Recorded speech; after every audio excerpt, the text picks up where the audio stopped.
Hello मेरे दोस्तों, नमस्कार। मैं विजय पूनिया और आप देख रहे हैं विजय एजुकेशन एंड न्यूज। मेरे साथियों, बीएससी नर्सिंग सेशन 2019 का ये आरयूएचएस का पेपर है और मैंने बायो का 2019 के पेपर का पार्ट फर्स्ट पहले ही करवा दिया था और इसका पार्ट सेकंड का वीडियो मैं अब लेके आया हूँ, जहाँ हम 16वें प्रश्न से शुरू करेंगे और आगे बढ़ेंगे। तो आप सभी से अनुरोध करूँगा कि आप इस लाइव में आंसर देते रहें। साथ ही साथ मेरे दोस्तों अनुरोध करूंगा कि ये प्रीवियस ईयर के जितने भी पेपर है ये मैंने विजय एजुकेशन एंड न्यूज़ की वेबसाइट पर डाल रखे हैं। कुछ अपलोड हो गए हैं, कुछ और अपलोड हो रहे हैं। मेरा टारगेट है कि प्रीवियस ईयर के ज़्यादा से ज़्यादा पेपर अपन वेबसाइट पे डालें ताकि हर एक स्टूडेंट बड़ी आसानी से वहाँ पर डाउनलोड कर लें। वेबसाइट मेरी लिंक नीचे दी हुई है। ये वेबसाइट है मेरे दोस्तों, Vijay education Vijay education news Vijay education news dot com. And नहीं है बीच में, विजय एजुकेशन न्यूज़.com। इस वेबसाइट पर आपको प्रीवियस ईयर की बीएससी नर्सिंग, फार्मेसी और पैरामेडिकल के पेपर मिल जाएंगे। और ये मैंने नई वेबसाइट बनाई भी है, तो आपको सपोर्ट करना है, इस वेबसाइट को विजिट करना है, बढ़िया कमेंट भी करने हैं। सबसे पहले प्रश्न पे आते हैं। संतुलन से संबंधित संवेदी अंक कौन सा है, ये आपसे पूछा है। देखिएगा मेरे दोस्तों, इसने कहा है आई है कि मेडुला ऑब्लांगेटा है कि इंटरनल ईयर है कि नेजल चेंबर है। मेरे दोस्तों, मैं हर एक प्रश्न का विश्लेषण करवाता हूं। तो देखिए, आँख तो आपको पता है देखने से रिलेटेड कार्य है इसका, तो ये तो इसका संबंध संतुलन से नहीं हो सकता। इसने तो संतुलन के बारे में पूछा है। मेडुला ऑब्लांगेटा जो है मेरे दोस्तों, ये अनैच्छिक क्रियाओं पर नियंत्रण रखता है। कैसी क्रियाओं पर? अनैच्छिक पर। आंतरिक कान बिल्कुल सही है। ये मेरे दोस्तों संतुलन का काम करता है क्योंकि इसमें सेमी सर्कुलर कैनाल होती है। मेरे दोस्तों आगे बढ़ते हैं अगले प्रश्न पे। और अगला जो आपका प्रश्न है मेरे दोस्तों, वो है, थोड़ा प्रश्न जूम करके दिखा देता हूं आपको। उच्च मृत्यु दर के लिए जनसंख्या में तेजी से गिरावट, इसका आपसे पूछा गया है क्या है ये प्रोसेस। प्रश्न को दोबारा पढ़ लीजिएगा मेरे दोस्तों। प्रश्न क्या है? उच्च मृत्यु दर के लिए जनसंख्या में तेजी से गिरावट। आपसे अनुरोध करूंगा आप जल्द से जल्द इनके आंसर भी साथ ही साथ देते रहें, क्योंकि आप जितनी शीघ्रता से आंसर देंगे मेरे दोस्तों, उतना ही जो है ये पेपर तेज गति से सॉल्व होगा। एक अनुरोध करता हूं, मैं पिछले काफ़ी दिनों से कहता हुआ आ रहा हूं, आरयूएचएस के पिछले 5-6 सालों के पेपर बढ़िया तरह से तैयार कर लेना मेरे दोस्तों। घूम घाम के प्रश्न यहीं से आने हैं, फिर ऐसा नहीं होना चाहिए, फिर पछतावा नहीं होना चाहिए कि सर ने बोला तो था लेकिन मैंने तो 2016, 15, 14, 13 के पेपर पढ़े ही नहीं। मैं तो कहता हूँ सारे पेपर पढ़ने।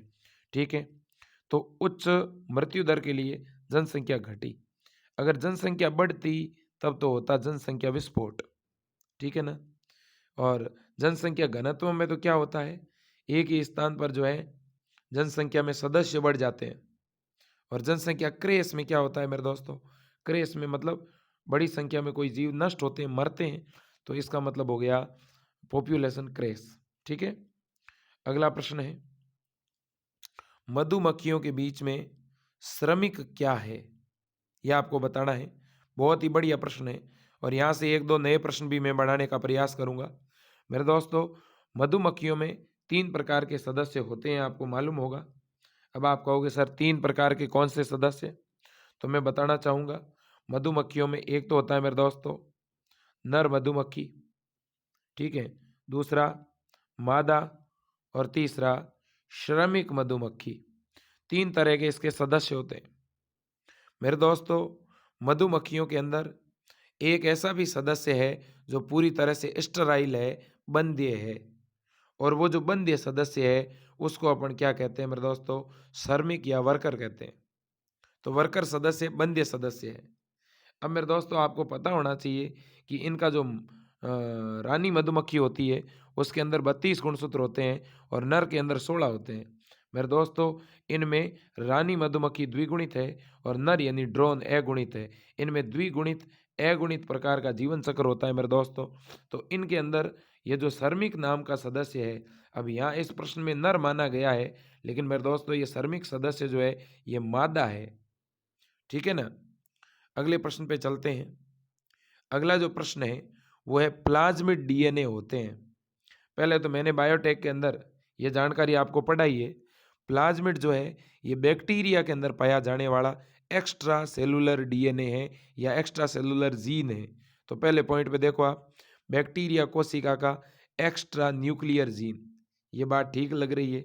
फिर देखो अगले पॉइंट पे, यहाँ पे कहा है आरडीएनए प्रौद्योगिकी के लिए सर्वश्रेष्ठ वाहक, ये भी बात ठीक लग रही है। अगला है बैक्टीरियल सेल में एंडोसिम्बायोन्ट इन बैक्टीरियल सेल। इसके बाद में मेरे दोस्तों अगला जो पॉइंट इन्होंने दिया है वो दिया है उपरोक्त में से सभी। एंडोसिम्बायोन्ट का मतलब ये हुआ कि इनके अंदर कोशिका के सेल के अंदर पाया जाता है और कहीं ना कहीं इस कोशिका के लिए सहजीवन का काम करता है। आपको पता होना चाहिए, अगर किसी कोशिका जीवाणु कोशिका में बाहर से कोई भी ऑर्गेनिज्म हमला करने का प्रयास करता है तो बाहर से आने वाले उस ऑर्गेनिज्म के डीएनए को ये प्लाज्मिड जो है ये कहीं ना कहीं जो है नष्ट करने का काम करता है। एक तरह से बैक्टीरिया को डिफेंस मैकेनिज्म देता है, सुरक्षात्मक कार्य देता है मेरे दोस्तों। तो मैं दो तीन बड़ी बातें आपके सामने रखना चाहूँगा। ये एक तो एक्स्ट्रा सेलुलर जीन है, सर्वश्रेष्ठ वेक्टर है, एंडो जो है सिम्बायोंट है। तो इसलिए मेरे को लगता है ये चारों ही ऑप्शन यहाँ पे सही बैठेंगे। इसके बाद मेरे दोस्तों यहीं से एक प्रश्न आपसे पूछना भी चाहूँगा, आप बता सकें तो मुझे बताना। बायोटेक्नोलॉजी के अंदर इस प्लाज्मिड के अलावा और भी हम कुछ वेक्टर काम में लेते हैं, क्या आप चैट बॉक्स में उनके नाम बता सकते हैं? बिल्कुल मेरे दोस्तों, आप सही सोच रहे हैं। एक तो हम फेज़मिड काम में लेते हैं, क्या? फेज़मिड। एक लेते हैं मेरे दोस्तों ट्रांसपोज़ोन, क्या? ट्रांसपोज़ोन, ये नाम बड़े महत्वपूर्ण हैं। इसके अलावा एक काम में लेते हैं कोसमिड, कौन? कोसमिड। और एक काम में लेते हैं मेरे दोस्तों बैक्टीरियोफेज, बैक्टीरियोफेज, ये नाम याद रखना। ये सारे आरडीएनए तकनीक के दौरान काम लिए जाने वाले वेक्टर है। फेजमिड, ट्रांसपोजोन, कोसमिड और बैक्टीरियोफेज। ठीक है, आगे चलते हैं। अगला जो आपका प्रश्न है मेरे दोस्तों वो क्या है, ध्यान से सुनना। 20वां प्रश्न, निम्नलिखित में से कौन सी हरी खाद के रूप में उपयोग में ली जाती है? यानी हरी खाद के रूप में किसका उपयोग होता है? इसने सबसे पहले लिखा है क्रोटोलेरिया जंसिया, इसके बाद में मेलिलोलस प्रोवीफ्लोरा, फिर ट्राइफोलियम। मेरे दोस्तों ये तीनों ही जैविक खाद है, याद रख लेना। ठीक है, तो इन तीनों का ही जैविक खाद के रूप में यूज होता है, इसलिए यहाँ पर आपका ऑप्शन डी करेक्ट होगा। इसके बाद में मेरे दोस्तों अगले प्रश्न पे चलते हैं। अगला प्रश्न है पौधे से प्राप्त प्राकृतिक कीटनाशक कौन सा है? पौधे से प्राप्त प्राकृतिक कीटनाशक कौन सा है? पहला है एजार्डी रेक्टा, दूसरा है रेटिनॉन, तीसरा है मेरे दोस्तों प्यारेथ्रम एंड सेनारिन, और फिर ऑल ऑफ द एबो। मेरे दोस्तों ये तो आपको नाम रटने ही पड़ेंगे ज्यों कहते हो। ठीक है, एजारिक्टा, रेटेनॉन एंड प्यारेथ्रम एंड सिनारिन, तीनों ही मेरे दोस्तों पौधे से प्राप्त होने वाले नेचुरल जो है कीटनाशक है, याद रखना। ठीक है, तो मेरे दोस्तों अगले प्रश्न पे चलते हैं। अगला प्रश्न क्या है देखिए, अगला प्रश्न है उच्च आणविक भार के हाइड्रोकार्बन को संचय करने वाले प्लांट को क्या कहते हैं? उच्च आणविक भार के हाइड्रोकार्बन को संचय करने वाला प्लांट किस नाम से जाना जाता है? तो मेरे दोस्तों इस तरह के हाइड्रोकार्बन को संचित करने वाला जो प्लांट है वो कहलाता है आपका पेट्रो प्लांट। क्यों ऐसा कहा आपने? क्योंकि मेरे दोस्तों बायोगैस जो है उसका उपयोग हाइड्रोकार्बन के संचयन के लिए तो होता नहीं, बायोगैस बनाने के लिए होता है। और बायो फर्टिलाइजर भी मेरे दोस्तों इसी प्रकार के प्लांट है। तो इसलिए पेट्रो प्लांट के अंदर ही हम जो है हाइड्रोकार्बनिक युक्त पदार्थों को संग्रहित करते हैं। इसके बाद में अगले प्रश्न पे चलते हैं, आंसर देते रहना मेरे दोस्तों, शाबाश। कौन से जलवायु में स्थानांतरण परिवर्तन की खेती की जाती है? शिफ्टिंग जो है कल्टीवेशन किस जो है क्लाइमेट में किया जाता है, ये आपसे यहाँ पर पूछा जा रहा है। जल्दी आंसर दीजिएगा मेरे दोस्तों। टुंड्रा क्षेत्र है कि इक्वेटोरियल है कि कूल टेम्परेचर वाला भाग? देखो, अब मेरे दोस्तों ये टुंड्रा प्रदेश और ठंडा प्रदेश इन दोनों स्थानों पर तो पॉसिबल वैसे भी नहीं है। और अगर पूरी जलवायु ट्रॉपिकल होगी, उष्णकटिबंधीय होगी, तो वहाँ पर भी मेरे दोस्तों शिफ्टिंग कल्टीवेशन संभव नहीं है। इसलिए किस तरह का होना चाहिए एटमॉस्फेयर? पूरा समान, एक इक्वल होना चाहिए, तो इक्वेटोरियल इसका राइट आंसर होगा। अगले प्रश्न पे चलते हैं। अगला प्रश्न क्या है देखो, बहुत ही आसान सा प्रश्न है। निम्न में से कौन सा राजस्थान में आम तौर पर पाए जाने वाले औषधीय पौधे हैं? औषधीय पौधों का नाम आपसे पूछा है मेरे दोस्तों। तो देखिए, सबसे पहला सबसे पहला जो है मेरे दोस्तों, वो है कॉप्रिस डेसिडेरा, फिर है प्रोसिफिस सिनेरेरिया, फिर है टेकोमेला अंडुलेटा। ठीक है ना? तो मेरे दोस्तों, आप ही मुझे बताइए, क्या ये हमारे राजस्थान के औषधीय प्लांट के अंदर शामिल किए जाते हैं क्या? बिल्कुल मेरे दोस्तों। और मुख्यतः ये राजस्थान के अंदर पाए जाने वाले मुख्य पौधे हैं, जिनमें से जो प्रोसिपिस सिनेरेरिया है, इसे तो खेजड़ी कहते हैं मेरे दोस्तों। ये राजस्थान का कल्प वृक्ष भी कहलाता है। यह टेकोमेला अंडुलेटा, जिसे रोहिड़ा बोलते हैं मेरे दोस्तों। ठीक है, आगे चलते हैं। अगला प्रश्न है, बीजांडकाय बहुभ्रूणता किसमें पाई जाती है? ठीक है, न्यूसेलस पोलीएम्ब्रियोनी जो है मेरे दोस्तों, किस में पाई जाती है, यह आपको यहाँ पर बताना है। अब देखो, कुछ प्रश्न हैं जो विरोधाभासी है इस पेपर में। अब यहाँ पे मेरे दोस्तों याद रखना, बीजांडकाय बहुभ्रूणता की अगर हम बात करते हैं, ठीक है, तो आपको किसके अंदर देखने को मिलेगी? संतरे में देखने को मिलती है, नींबू में देखने को मिलती है, लेकिन यहाँ मैंगो लिखा है आम। ठीक है, मैं इसको लेकर के पूरी तरह से आश्वस्त नहीं हूँ। मुझे ऑप्शन ए और बी ठीक लग रहा है, लेकिन अब यहाँ पे ऑप्शन डी करेक्ट माना गया है। ठीक है मेरे दोस्तों, तो ये एक प्रश्न विरोधाभासी है। इसको लेकर के मैं लाइव क्लास में किसी दिन डिस्कशन करूंगा। ठीक है, चलो अगले प्रश्न पे चलते हैं। अगला प्रश्न है, किस वैज्ञानिक ने एपोमिक्सिस की खोज की थी? तो एपोमिक्सिस के बारे में जानकारी देने वाले साइंटिस्ट कौन थे? मेरे दोस्तों, एपोमिक्सिस को असंजनन कहते हैं। असंजनन वो प्रोसेस है, असंजनन वह प्रोसेस है जिसके तहत मेरे दोस्तों जो है बिना युग्मक सलियन के हम जो है नया जीव उत्पन्न करते हैं। याद रख लेना, ये एक तरह से अपन बिना युग्मक सलियन के हैं जो कहीं ना कहीं नए जीव की उत्पत्ति करते हैं। मेरे दोस्तों, हेंस विंकलर नाम का एक वैज्ञानिक था, हेंस विंकलर, उसने हमें सबसे पहले ये जानकारी दी थी, याद रखना। इसके बाद में अगले प्रश्न पे चलते हैं। अगला जो प्रश्न है मेरे दोस्तों, वो क्या है देखो, मृदा में कितने प्रकार के जल जो हैं वो पाए जाते हैं? तो यहाँ पे मेरे दोस्तों, आपको जो है याद रखना पड़ेगा कि जल कितने टाइप के होते हैं। ठीक है ना? तो आपने केसी का जल भी पढ़ा होगा। ठीक है ना मेरे दोस्तों? तो इस तरह से जल को लेकर के एक स्पेसिफिक आपका टॉपिक है, पादपों में परिवहन, उसको लेकर मैं एक क्लास लेके आऊँगा। ठीक है ना? तो वहाँ पे आपको काफ़ी चीज़ें क्लियर होगी। अधिक जल का अवशोषण किस विधि से होता है? यानी वो कौन सी विधि है जिसके तहत वाटर का जो एब्जॉर्ब है वो सर्वाधिक होता है मेरे दोस्तों? तो उस मेथड का आपको क्या बताना है, नाम बताना है। सबसे पहला ही पहला है पराश्रेणी अवशोषण, फिर सक्रिय, फिर अंतःचूषण और फिर निष्क्रिय। एक बात तो आपको बच्चों माननी पड़ेगी कि पौधा जल को अवशोषित करता कब है? मेरे दोस्तों, कोई भी प्लांट जो है ना, उसकी रूट के ऊपर एक विशेष प्रकार का प्रेशर पड़ता है। कब? जब मेरे दोस्तों पौधे की पत्तियों से बड़ी मात्रा में जल का वाष्पोत्सर्जन होता है। तो ऐसी परिस्थिति में नीचे की तरफ एक श्रृंखलाबद्ध रूप से दबाव लगता है, और उसी दबाव की वजह से पानी के अणु मूल के अंदर आते हैं और मूल से होते हुए ऊपर चले जाते हैं। तो मुख्य तौर पर मेरे दोस्तों निष्क्रिय अवशोषण ही होता है पौधों में। क्यों भाई? क्योंकि सक्रिय अवशोषण के लिए तो किसकी जरूरत पड़ती है? ऊर्जा की। ठीक है ना, याद रख लेना। इसके बाद में और अंतःचूषण का यहाँ कोई लेना देना नहीं है। ठीक है ना? अगला प्रश्न है, अगला प्रश्न है मेरे दोस्तों, यदि जड़ों में ऑक्सीजन की सांद्रता यदि जड़ों में ऑक्सीजन की सांद्रता बढ़ा दी जाए तो जल का अवशोषण? जल्दी बताइएगा मेरे दोस्तों। इसका ऑप्शन आप दे सकते हैं, बड़े आराम से, सिंपल सा प्रश्न है। यदि जड़ों में ऑक्सीजन की सांद्रता बढ़ा दी जाए तो जल का अवशोषण किस प्रकार प्रभावित होगा? रुकेगा, बढ़ेगा, घटेगा कि प्रभावित नहीं होगा? बिल्कुल सही बता रहे हैं सभी बच्चों का, ऑप्शन बी आ रहा है, इंक्रीज होगा, बढ़ेगा। ठीक है ना? इसके बाद में अगले प्रश्न पे चलते हैं। अगला जो आपका प्रश्न है 30वां, वो है मेरे दोस्तों, जल अवशोषण प्रतिक्रिया में जल का सही चलन मार्ग कौन सा है।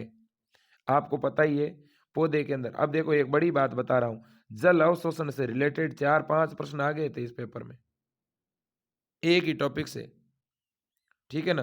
तो ये भी काफ़ी बड़ी बात है। यूनिवर्सिटी कई बार ऐसा कर भी देती है।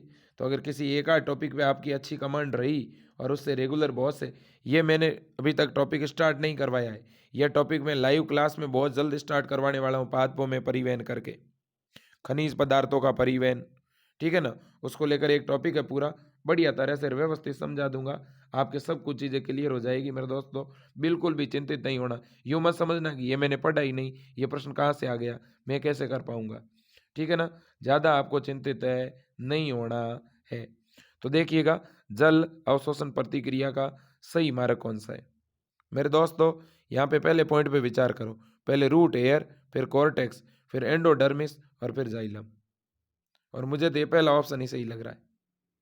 पहले रूट एयर से किस में आएंगे, कॉर्टेक्स में आएंगे जल केणु, कॉर्टेक्स से एंडोडर्मिस में, और फिर सबसे अंदर जाइलम में, ठीक है ना। तो याद रख लेना मेरे दोस्तों, क्योंकि ऑप्शन सी क्यों नहीं होगा, सी में तो फ्लोएम लिखा हुआ है, ठीक है ना।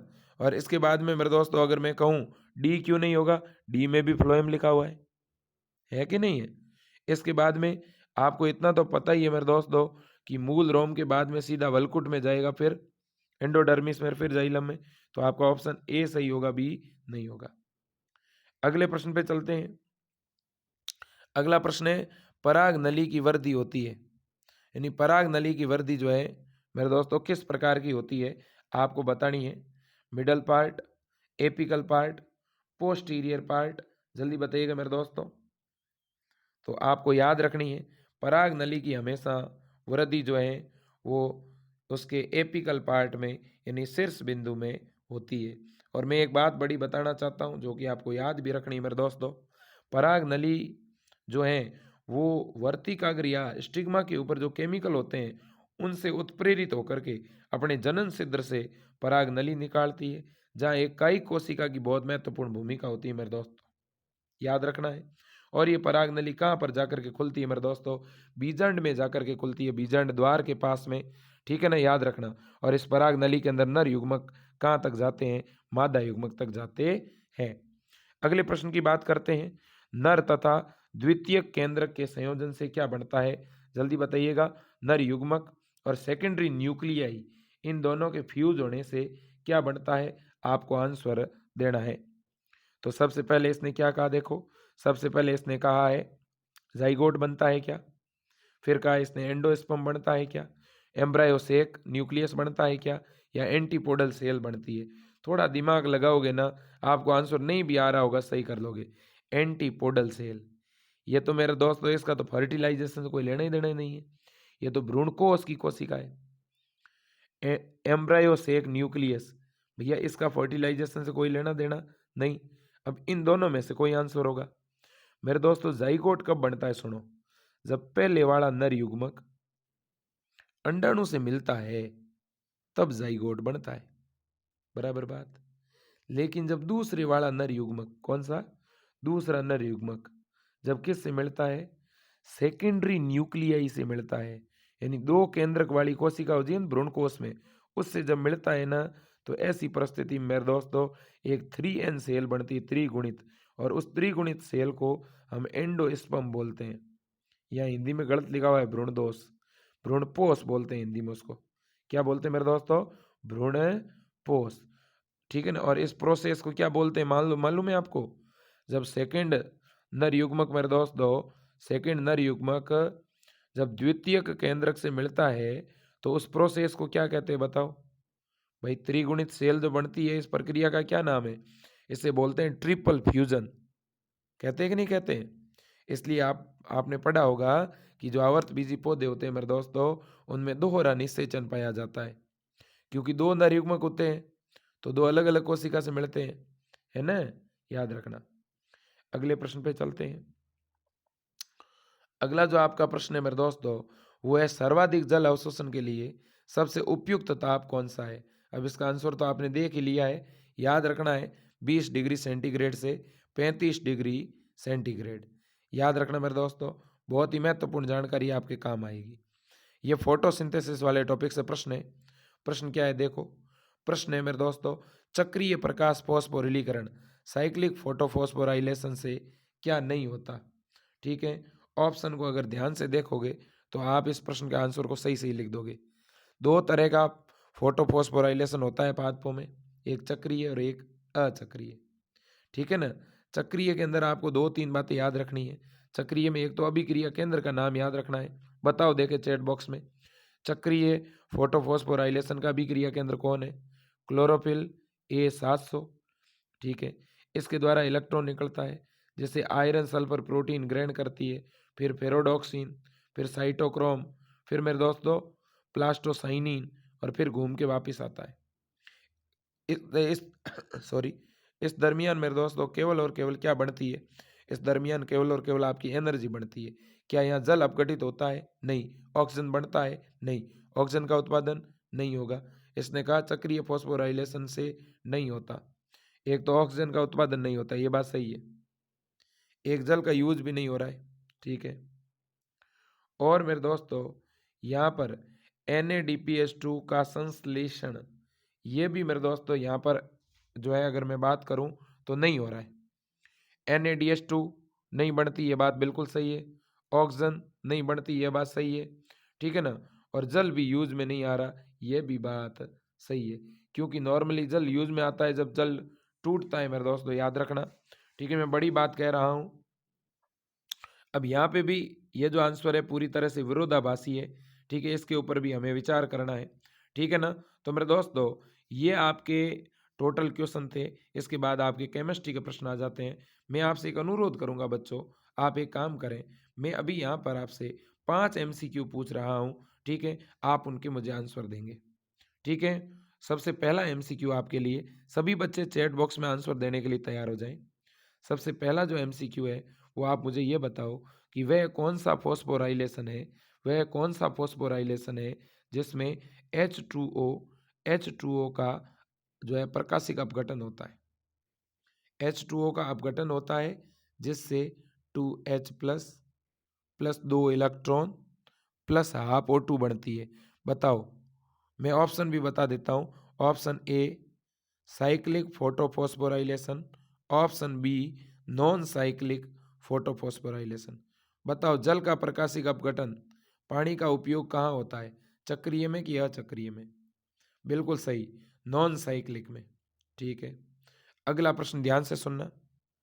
अगला प्रश्न है मेरे दोस्तों कि वह कौन सा फोटोफॉस्फोराइलेशन है, वह कौन सा फोटोफॉस्फोराइलेशन है जिसमें PS first and PS second दोनों ही भाग लेते हैं, दोनों ही तरह के प्रकाश तंत्र भाग लेते हैं। वो फॉस्फोराइलेशन कौन सा है? Very good, very good, non cyclic है। कौन सा है? नॉन साइक्लिक है। ठीक है, ऊपर चलते हैं पेपर से, सेलेक्टिव प्रश्न इनमें से चूज करके ही देता हूं आपको। ठीक है, हाँ, अब सुनिएगा, एक प्रश्न यहाँ पे मैं बढ़ाना चाहता हूँ मेरे दोस्तों। आप मुझे ये बताएंगे, हाँ, एक यहाँ से प्रश्न बना रहा हूँ मेरे दोस्तों। आप मुझे ये बताएं कि ह्यूमन के अंदर टोटल रिब्स कितने जोड़ी होती है? जल्दी बताएं, शाबाश, मैंने पीछे बताया था आपको। बिल्कुल सही, 12 जोड़ी होती है रिब्स। कितने जोड़ी रिब्स होती है? 12 जोड़ी।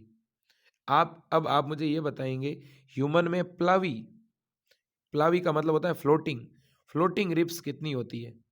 फ्लोटिंग रिब्स कितनी होती है? बिल्कुल सही, 2 पेयर, 2 जोड़ी, 11वीं और 12वीं जोड़ी।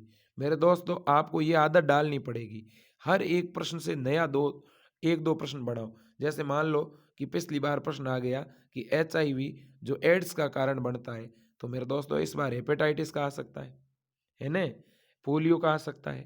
थोड़ा विचार करो कि पिछली बार कौन सा आया, तो इस बार कौन सा आ सकता है। ठीक है ना। तो इन सारी चीज़ों को अगर थोड़ा ध्यान में रखोगे ना, तो कोई दिक्कत होगी नहीं आपके, ये मान के चलो। ठीक है ना। तो इसलिए छोटी मोटी चीज़ों को थोड़ा ध्यान में रखना, तो कहीं दिक्कत नहीं होगी मेरे दोस्तों। ठीक है ना। जैसे कि यहाँ पे ये 3-4 हार्मोन लिखे हुए हैं। अगर मैं कहूँ, मैंने अभी पिछले दिनों कक्षा में पढ़ाया है, ADH की कमी से कौन सा रोग होता है भाई? डायबिटीज मेलाइटस की इंसिपिडस? Diabetes insipidus. ठीक है ना, याद रख लेना। ठीक है ना, तो इस तरह से आप खुद ब खुद से प्रश्न बनाना सीखिए मेरे दोस्तों। ज़्यादा से ज़्यादा क्वेश्चन डेवलप कीजिएगा, आपके बहुत काम आने वाले हैं ये। ठीक है ना, एक मैं प्रश्न आपसे दे के जा रहा हूँ। इंस्पेक्टर ऑफ ओडी, ओडी की अवरोधिनी, ओडाई की अवरोधिनी कहाँ पाई जाती है? जल्दी आंसर देना है आपको। ठीक है, चैट बॉक्स में।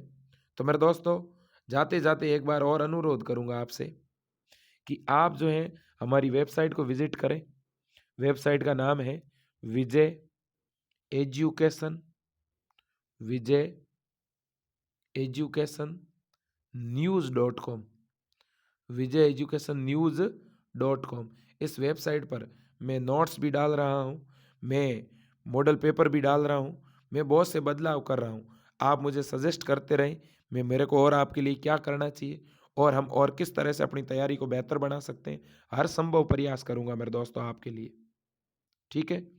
तो मेरे दोस्तों, क्वेश्चन बैंक भी आपकी, प्रश्न बैंक भी जो है आज शाम को पूरी तरह से प्रिंट होकर के आ जाएगी। तो या तो आपको आज शाम को मिलनी देर शाम को शुरू हो जाएगी। मैं लाइव क्लास में इवनिंग में चर्चा करूंगा कि क्या प्रोसीजर हमें रखना है, क्या हमें वेबसाइट के द्वारा देनी है, कि किसी ऐप के द्वारा देनी है, कि व्हाट्सएप पर भेजनी है। इस सभी मुद्दों को लेकर चर्चा अपन आज इवनिंग क्लास में करेंगे। तो सभी बच्चे शाम को 5 बजे आज की स्पेशल मैराथन क्लास में ज़रूर जुड़ें। आज के लिए इतना ही।